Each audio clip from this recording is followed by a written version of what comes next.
Salam kekasih Tuhan, bertemu kembali dengan saya pada pembacaan firman. Semoga Bapak Ibu sehat selalu dalam lindungan Tuhan. Sebelum membaca firman, kita berdoa terlebih dahulu. Apa yang tidak pernah dilihat oleh mata dan tidak pernah didengar telinga dan tidak pernah timbul di dalam hati, itu yang Engkau sediakan bagi anak-anak yang mengasihi-Mu. Urapi kami Allah Roh Kudus dengan seluruh pendengar yang mendengarkan firman. Terangi hati dan pikiran kami saat membaca firman ini.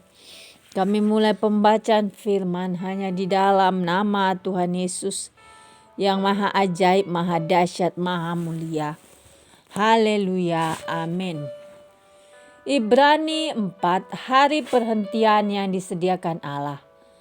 Sebab itu baiklah kita waspada supaya jangan ada seorang di antara kamu yang dianggap ketinggalan sekalipun janji akan masuk ke dalam perhentiannya masih berlaku.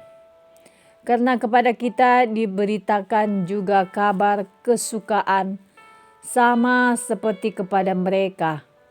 Tetapi firman pemberitaan itu tidak berguna bagi mereka karena tidak bertumbuh bersama-sama oleh iman dengan mereka yang mendengarnya. Sebab kita yang beriman akan masuk ke tempat perhentian seperti yang ia katakan. Sehingga aku bersumpah dalam murkaku, mereka takkan masuk ke tempat perhentianku. Sekalipun pekerjaannya sudah selesai sejak dunia dijadikan. Sebab tentang hari ketujuh pernah dikatakan di dalam suatu nas, dan Allah berhenti pada hari ketujuh dari segala pekerjaannya. Dan dalam nas itu kita baca, mereka tak akan masuk ke tempat perhentianku. Jadi sudah jelas bahwa ada sejumlah orang akan masuk ke tempat perhentian itu. Sedangkan mereka yang kepadanya lebih dahulu diberitakan kabar kesukaan itu tidak masuk karena ketidaktaatan mereka.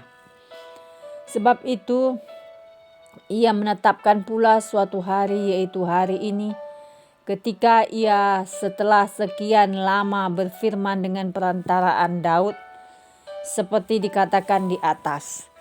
Pada hari ini jika kamu mendengar suaranya, janganlah keraskan hatimu. Sebab andai kata Yosua telah membawa mereka masuk ke tempat perhentian, pasti Allah tidak akan berkata-kata kemudian tentang suatu hari lain. Jadi masih tersedia suatu hari perhentian, hari ketujuh bagi umat Allah.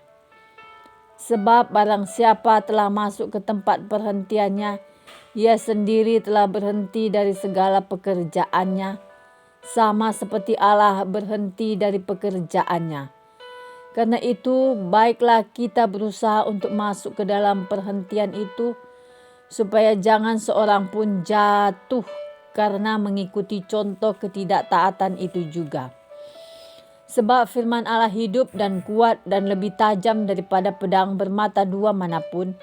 Ia menusuk amat dalam sampai memisahkan jiwa dan roh, sendi-sendi dan sumsum. Ia sanggup membedakan pertimbangan dan pikiran hati kita, dan tidak ada suatu makhluk pun yang tersembunyi di hadapannya.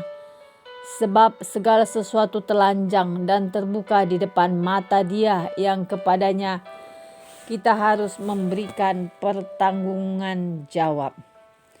Yesus sebagai imam besar. Karena kita sekarang mempunyai imam besar agung yang telah melintasi semua langit, yaitu Yesus anak Allah, baiklah kita teguh berpegang pada pengakuan iman kita. Sebab imam besar yang kita punya bukanlah imam besar yang tidak dapat turut merasakan kelemahan-kelemahan kita. Sebaliknya, sama dengan kita, ia telah dicobai hanya tidak berbuat dosa. Sebab itu marilah kita dengan penuh keberanian menghampiri tahta kasih karunia, supaya kita menerima rahmat dan menemukan kasih karunia untuk mendapat pertolongan kita pada waktunya. Amin. Terima kasih ya Bapa yang Maha Suci, Maha Ajaib, kami sudah memperdengarkan dan mendengarkan firman hari ini.